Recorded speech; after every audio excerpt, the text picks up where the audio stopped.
Hey guys, how's it going? So it is Thursday night. The weekend is almost upon us, and I wanted to do a quick unboxing. I received this today. I want to say special thanks to Discount Gaming Incorporated. I'll put a link below. It's discountgaminginc.com. They have some fantastic prices. I was a little hesitant ordering from them at first because of their great prices.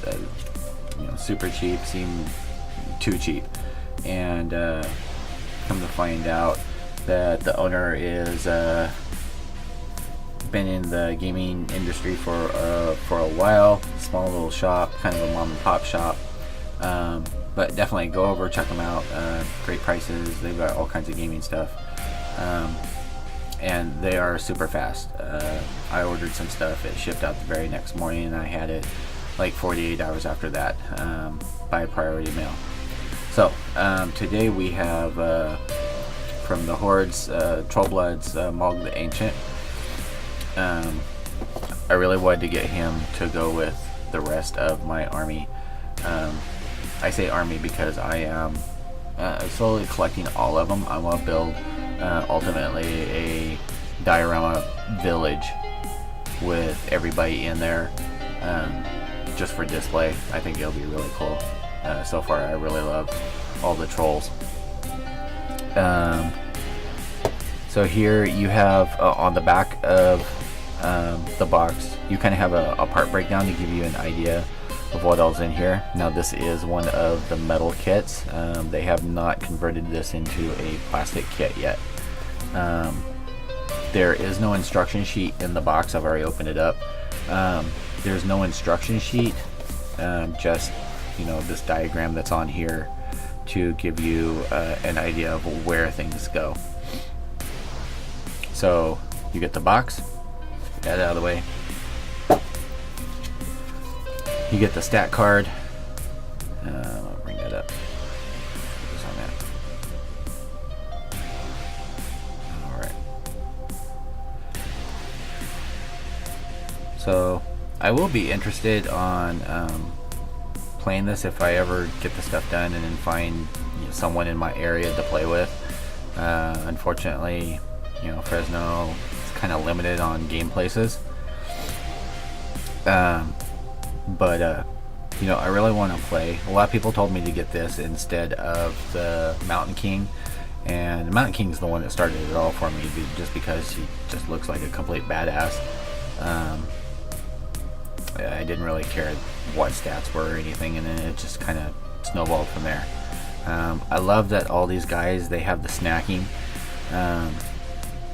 which I believe, now keep in mind I haven't played at all, but I believe that means like if you destroy an enemy's model, or you have like whelps nearby, he can snatch them up, and each one of those eliminates a fury or something like that.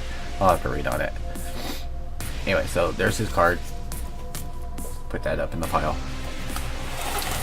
So I've already pulled this out, just because no one wants to listen to me try and pry open a box and pull this out, because these are rather noisy. Like I said before, this is a completely metal model. So we've got the main body. We've got the main body. Nice details. Minimal seam. Easy cleanup. You've got the back, and I can't wait to detail out all these runes that are on here. That's gonna look so cool. And you got a little flash on there, easy to clean off. You got your standard base on here, and of course we know I'm already going to tear it up and do something with it. You've got your lower body, and you've got the leg, which just fits in kind of in the socket in there. This is one of those you're definitely going to want to pin, because of the weight bearing that's on there. So great details on here. Let's see, you've got your face,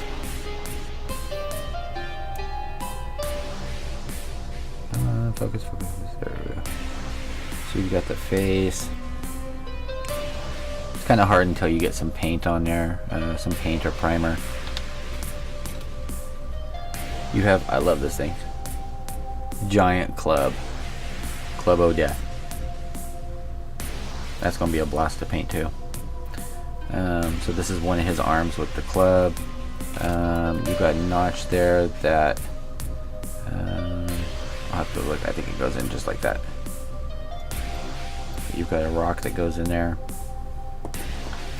and then you've got the other arm, which again, this is going to be one that you'll want to. But this whole thing you're going to want to try and pin. So we've got that, and I'm thinking about trying something with my soldering gun, and because Peter has a low melting point, because it's so soft, of actually fusing the metal together or soldering it together and see if how that holds. You know, I saw a couple things on there, and on a couple of forums, mainly with the GW kits, the older ones that were metal. They advise, you know, against it because you can burn yourself, everything else. Yeah, but no pain, no gain. Yeah, so you've got a little flash there on the back here. We're going to have to do some finagling, some filing. There's a good sized gap around that, and then like me in the plastic, you can't just heat it up and kind of squish it together and get it to level out. So this is going to require some gluing, some filing to get things just to settle in a little bit better, and definitely some green stuff or epoxy in there. And then there's a good seam line that runs right across here and on the underside of these rocks. So you really won't notice it that much, but still needs to get cleaned up. So we've got that. Alright guys, I hope you enjoy that. Next I will probably end up doing the war wagon. Ended up getting it earlier this week, and I took a peek at it, but I haven't done anything with it. So I thought I would share that with you probably over the weekend, just because it's so awesome. Focus in on it over here. Stupid camera. Either I can't ever get it to focus up close or far away, so you get fuzzy. Okay, so stay tuned, guys. I haven't forgotten about the bases.